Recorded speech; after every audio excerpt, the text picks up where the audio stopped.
Prosonic experience the finest UPVC windows and doors. 779997 79088. కర్ణాటకలోని ధర్మస్థలలో ఓ పారిశుద్ధ్య కార్మికుడు 2008 నుంచి 2014 వరకు దాదాపు 100కు పైగా ఆడవాళ్ల మృతదేహాలను నేత్రావతి నది సమీపంలో పాతిపెట్టానని, అందులో చాలామందికి ఒంటి మీద దుస్తులు కూడా లేవని, వాళ్ళందరి మీద లైంగిక దాడి జరిగి హత్యాచారానికి గురైనట్లు అనిపిస్తోందని లేటెస్ట్గా పోలీసులకు ఫిర్యాదు చేశాడు. అప్పటి నుంచి ఇప్పటి వరకు ఎందుకు ఫిర్యాదు చేయలేదు? అసలు ఈ చనిపోయిన వాళ్ళందరూ ఎవరు చంపారు? ఇప్పుడు దేశవ్యాప్తంగా చర్చ ఇదే నడుస్తోంది. దీని మీద కర్ణాటక ప్రభుత్వం సిట్ను కూడా ఏర్పాటు చేసింది, అంటే ప్రత్యేక దర్యాప్తు బృందాన్ని కూడా ఏర్పాటు చేసింది. మరింత సమాచారాన్ని మనం ఇప్పుడు ఐపీఎస్ ఆఫీసర్ జేడి లక్ష్మీనారాయణ గారిని అడిగి తెలుసుకుందాం. సార్ నమస్తే అండి.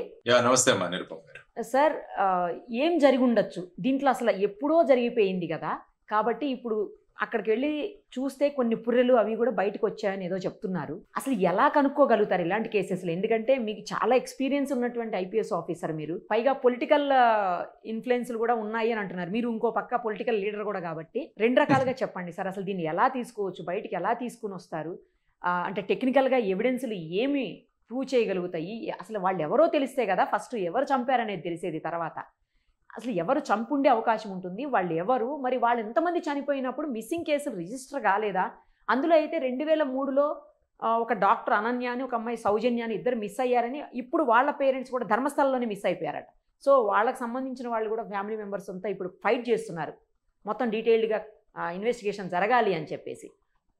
సో అసలు ఎలా దీన్ని బయటకు తీసుకొచ్చే అవకాశం ఉంటుంది సార్? ఇది చాలా సంచలనాత్మక కంప్లైంట్. ఇది యాక్చువల్ గా మీరు చూస్తే, మీరు ధర్మస్థల ట్రస్ట్ బోర్డు లో పనిచేస్తున్న ఒక శానిటేషన్ వర్కర్ ఈ విధంగా కంప్లైంట్ ఇవ్వడం అన్నది, ఎందుకంటే ధర్మస్థల అన్నది చాలా గొప్ప తీర్థక్షేత్రం. అవును సార్. మంగళూరు నుంచి ఒక 75 కిలోమీటర్లు ఉంటుంది. మంజునాథుడి యొక్క ప్రధానమైన కేంద్రం అది.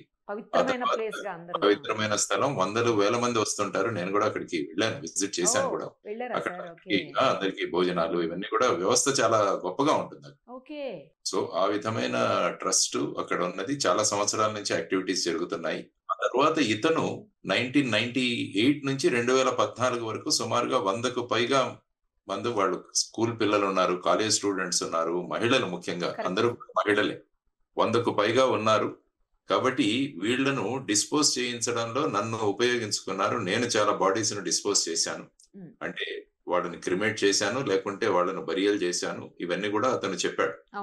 అంటే నువ్వేమైనా చెబితే నీ మీద చర్యలు తీసుకుంటావు, నీకు కూడా అదే గతి పడుతుందని భయపెట్టినట్టు కూడా అతను మాట్లాడాడు. సో అతను వెళ్ళి ఈ నెల బిగినింగ్ లో ధర్మస్థల పోలీస్ స్టేషన్ లో కంప్లైంట్ ఇవ్వడం జరిగింది. ఆ తర్వాత అక్కడ మహిళా స్టేట్ విమెన్ కమిషన్ వారు కూడా ఒక లెటర్ ఇవ్వడం జరిగింది ఈ కంప్లైంట్ తర్వాత ఆ వ్యక్తి తన యొక్క ఐడెంటిటీ బయట పడకుండా ఉండడానికి శరీరాన్నంతా కూడా కవర్ చేసుకున్నాడని కూడా వచ్చింది పేపర్లో. ఆ వ్యక్తి తర్వాత 2018లో మనకు witnesses protection, whistle blower protection act అని ఒకటి ఉంది. అంటే ఏమంటారంటే విజిల్ బ్లోయర్స్ అంటారు. అంటే సమాజంలో ఏదైనా జరుగుతుంటే దాన్ని బయటికి తీసుకొచ్చిన వాళ్లను, అంటే విజిల్ బ్లోయర్స్, వాళ్ళు విజిల్ వేస్తారు. అటువంటి వాళ్లకు సంరక్షణ లేకుంటే మరి అటువంటి వాళ్ళని ఎవరైనా ఇందులో ఇన్వాల్వ్ అయిన వాళ్ళు చంపేయచ్చు. అందువల్ల అతను నాకు విజిల్ బ్లోయర్స్ ప్రొటెక్షన్ యాక్ట్ 2018 కింద నాకు ప్రొటెక్షన్ ఇస్తే ఉంటుందని చెప్పేసి అతను కోర్టుకు కూడా వెళ్ళాడని తెలిసి.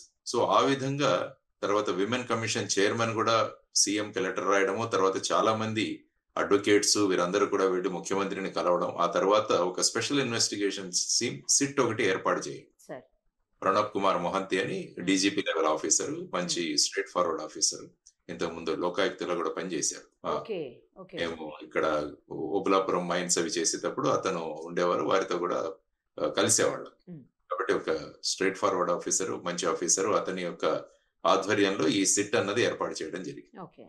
సో ఇందులో మీరు చూసుకుంటే, మీరు అన్నట్టు అనన్య భట్ అనే ఒక అమ్మాయి, ఆ అమ్మాయి కూడా 2003వ సంవత్సరంలో వాళ్ళ కాలేజీ వాళ్ళతో పాటు టూర్ కు వెళ్ళిన తర్వాత మిస్సింగ్ అయింది అన్నది ఒక ఇన్ఫర్మేషన్. వాళ్ళ అమ్మ సుజాత అని, ఆవిడ బెంగళూరులో ఉంటారు. నేను పేపర్ లో చూసింది ఏంటంటే ఆవిడ సిబిఐలో స్టెనోగా పనిచేసింది. అది కూడా ఇక్కడ చదివాను నేను పేపర్ లో.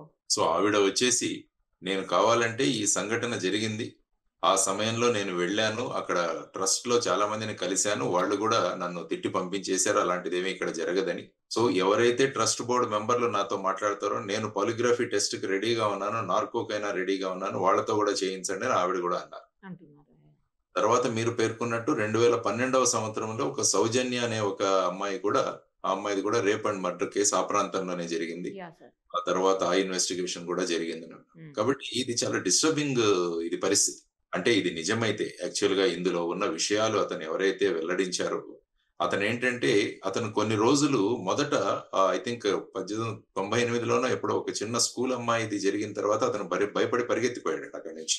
చాలా సంవత్సరాల తర్వాత మళ్ళా అతను వెనక్కి వచ్చి ఇంకా అక్కడ ఆగిపోయి ఉంటుందిలే అనుకుని వెళితే మళ్ళా కూడా కంటిన్యూ చేశారట ఆ పనులు. సో, ఆ వ్యక్తి ఈ మధ్యలో ఈ గ్యాప్ వచ్చింది. ఆ తర్వాత నన్ను ఈ విధంగా ఈ పనులు చేయించారని ఇవన్నీ కూడా న్యూస్ పేపర్‌లో ఉన్న అంశాలు ఇవన్నీ కూడా మనం చూస్తున్నాం. మీడియాలో వస్తున్న అంశాలు.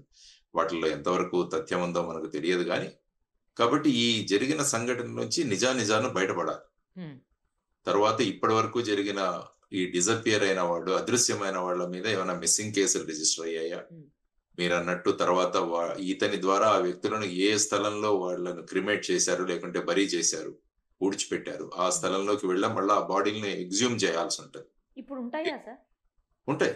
అంటే ఎముకలవి దొరుకుతాయి గదా! ఎక్స్‌హుమేషన్ ప్రాసెస్ అని ఉంటది. దానికి మళ్ళా లోకల్ ఎగ్జిక్యూటివ్ మెజిస్ట్రేట్ అంటే మన తహసీల్దార్ ఎవరైతే ఉంటారో వారి ఆదేశాల ద్వారా దాన్ని ఎక్స్‌హ్యూమ్ చేయొచ్చు మళ్ళా. చేసి వాటిని మళ్ళా అనాలిసిస్ చేసి తర్వాత వాట్లని టెస్ట్ చేసి వాటిలో ఏజ్ ఆఫ్ ది బోన్స్ ఏంటి ఇవన్నీ కూడా కనిపెట్టాలి అవన్నీ కూడా. కాబట్టి ఇది ఒక లాంగ్ డ్రాన్ ప్రాసెస్ ఇది ప్రక్రియ ఇది.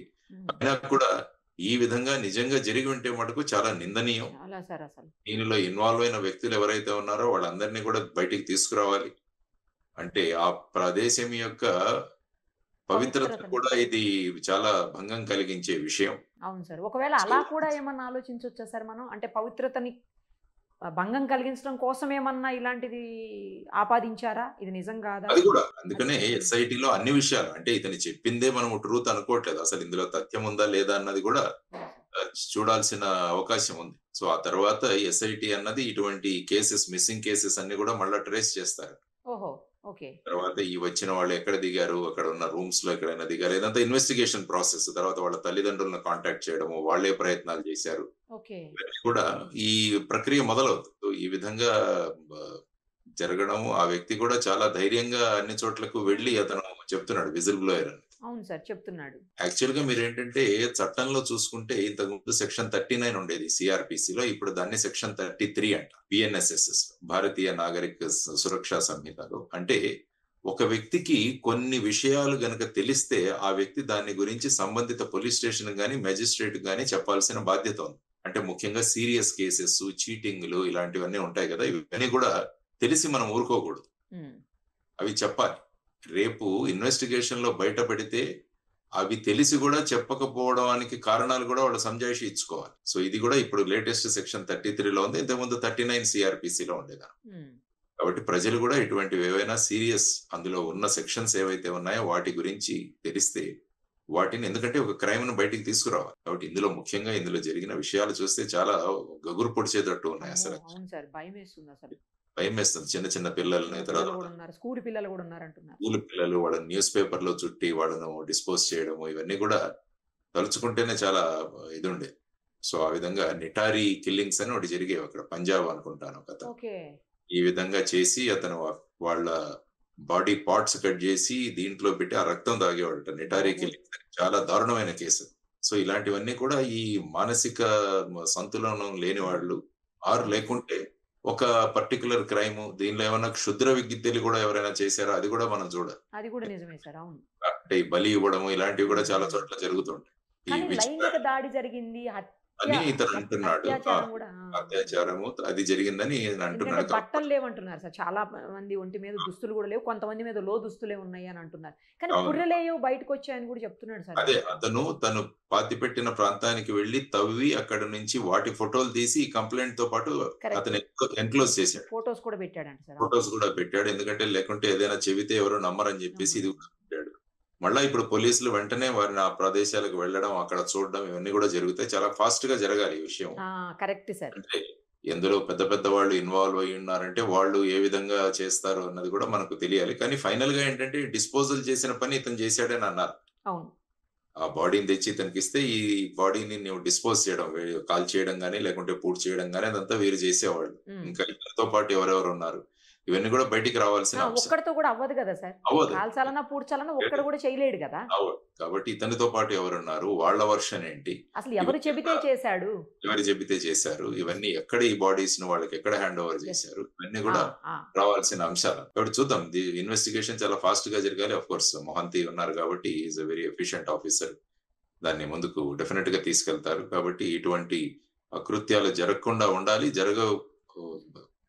జరగకూడదు. కానీ ఇది జరిగింటే మటుకు చాలా నిందనీయమైన విషయం. దాని గురించి చర్యలు త్వరగా తీసుకోవాలి. ఒక స్పెషల్ కోర్టును కూడా ఏర్పాటు చేయాలి. ఇటువంటి వాటి త్వరగా ఇది జరిగితే నిందితులకు శిక్ష పడి వాళ్ళు నేరస్తులుగా జైలు శిక్ష అనుభవించాలి, లేకుంటే what ever may be the punishment. అవును సార్. కానీ 98 నుంచి 2014 వరకు అంటే ఆల్మోస్ట్ 16-17 ఇయర్స్ టైం ఉంది సార్. అప్పుడు ఉన్న వాళ్ళు అసలు వాళ్ళ పేరెంట్సో లేకపోతే వాళ్ళకి సంబంధించిన వాళ్ళు ఉన్నారో లేదో, 100కు పైగా అంటే ఇంతమంది లిస్టు బయటకు వస్తుందా, టెక్నికల్ ఎవిడెన్స్ ఎలా తీయాలి అసలు? చాలా చోట ఏంటంటే మిస్సింగ్ కంప్లైంట్ చాలా చోట వాళ్ళ ప్లేస్ ఆఫ్ ఆరిజిన్ లో రిజిస్టర్ చేశారు. ధర్మస్థలంలో వాళ్ళు రిజిస్టర్ చేసి ఉండకపోవచ్చు అని నేను అనుకుంటున్నాను. నాకు కూడా అదే డౌట్ ఉంది సార్.